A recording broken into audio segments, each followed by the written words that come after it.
Alors Ebeng, d'abord, ça se passe au Pays Basque. C'est une région avec une culture très forte, qui est une culture de combat. Il y a Père Jean, qui est un prêtre qui accueille les pèlerins pour le pèlerinage de Saint-Jacques-de-Compostelle. Il y a Jeanne Labrume, qui est une femme issue de la bourgeoisie de Biarritz. Et puis il y a Lucien, Kevin et Philoine, qui sont trois jeunes de 20 ans, à la périphérie du monde, à la périphérie de la vie. Ce sont trois jeunes qui étouffent.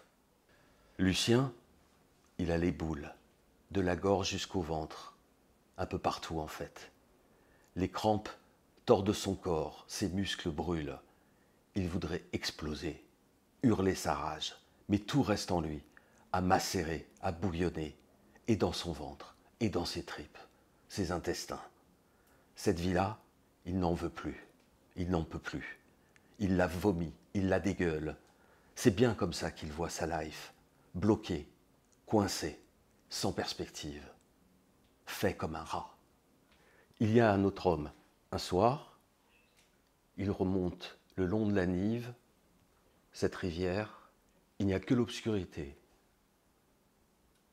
le silence. Cet homme disparaît et c'est un jeune homme noir qui disparaît.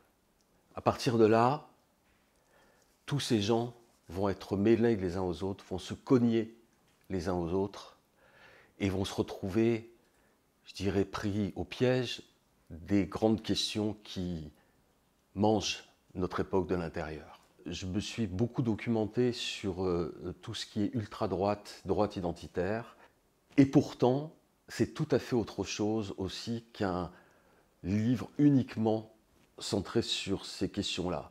C'est aussi ce qu'on appelle une énergie punk. Il y a ce personnage qui apparaît au milieu du livre et que j'aime beaucoup, qui s'appelle Lola Lol. Proxo, faudrait quand même que je bosse un peu.